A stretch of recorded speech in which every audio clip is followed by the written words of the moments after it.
What's up, everybody? Welcome to Podcast Now. I'm Alex, and in this video, we got to talk, I guess, about Scream 8. Scream 7's still a year away. It gets a little insane sometimes when you say it out loud, but Scream 8, we've heard about this before. It's been rumored by actually a couple different people, I think, that it was already in development. It was already greenlit. So up until this point, I think you would have been able to call it a rumor, and probably a pretty good rumor, right, where it's probably going to happen.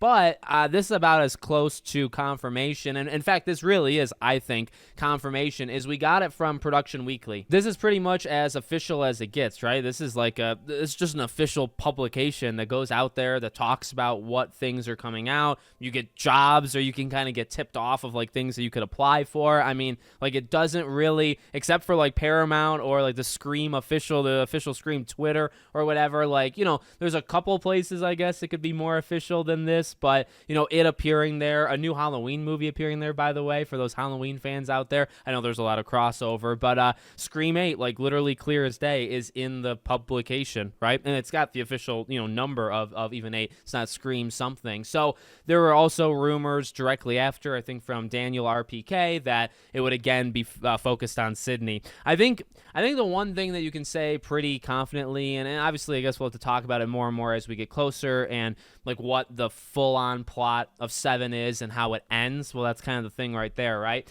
If you got 8 in the works already, and I mean, you probably had like an idea to do 6, right? As you were getting closer to 5, but you wouldn't have been able to know for sure, right? That was probably one of the most condensed things where you got to see if 5 is going to hit in the new age, the modern age.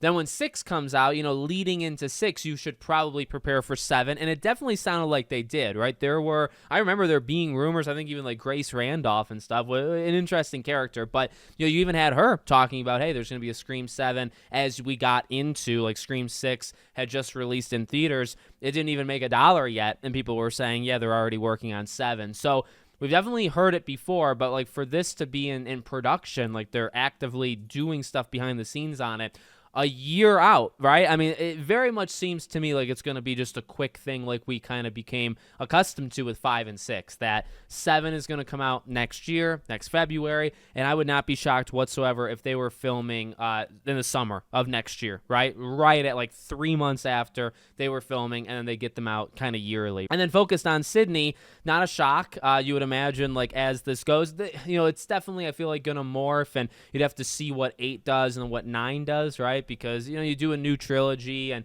you kind of wonder like where that would leave off with Nev, and just everybody kind of getting older and stuff. So you'd have to kind of see. But for 8 to be a Sydney story, that checks out, right? That makes sense. I saw people on Twitter saying like fingers crossed for, I think Scream News said that, fingers crossed for Melissa Barrera. Yeah, hey, bring everybody back, try it if it works out. I personally don't think she would come back under current management, but we'll see. But pretty interesting, as I always say. There's a lot of excitement, and I do get excited. It's the future, and there's more Scream movies, and there's always something rather special with these movies that I always say quite often on the channel. You got to have a purpose, and I always say that too, right? Like, you get excited, but then you also say, okay, well, you're getting up into the high single digits, right? Scream 7, Scream 8, Scream 9. They can become repetitive. They can become something that doesn't need to happen, right? So you got to have purpose. You got to have reason to have these movies exist. And honestly, you make up reasons. Every movie, every game, every show, they make up a reason to care. And it's whether or not they succeed and whether or not you buy in. That's all it is. It's the quality of the product. So it's rather easy in principle, but it's something I like to throw out where it's like, I get excited, but 8 has to be worth making, right? And ultimately, you don't really know if it's worth making until you see it. And you say, yeah, that was a throwaway thing. You didn't need to make that film. Or, okay, there was a purpose to doing it. I get it.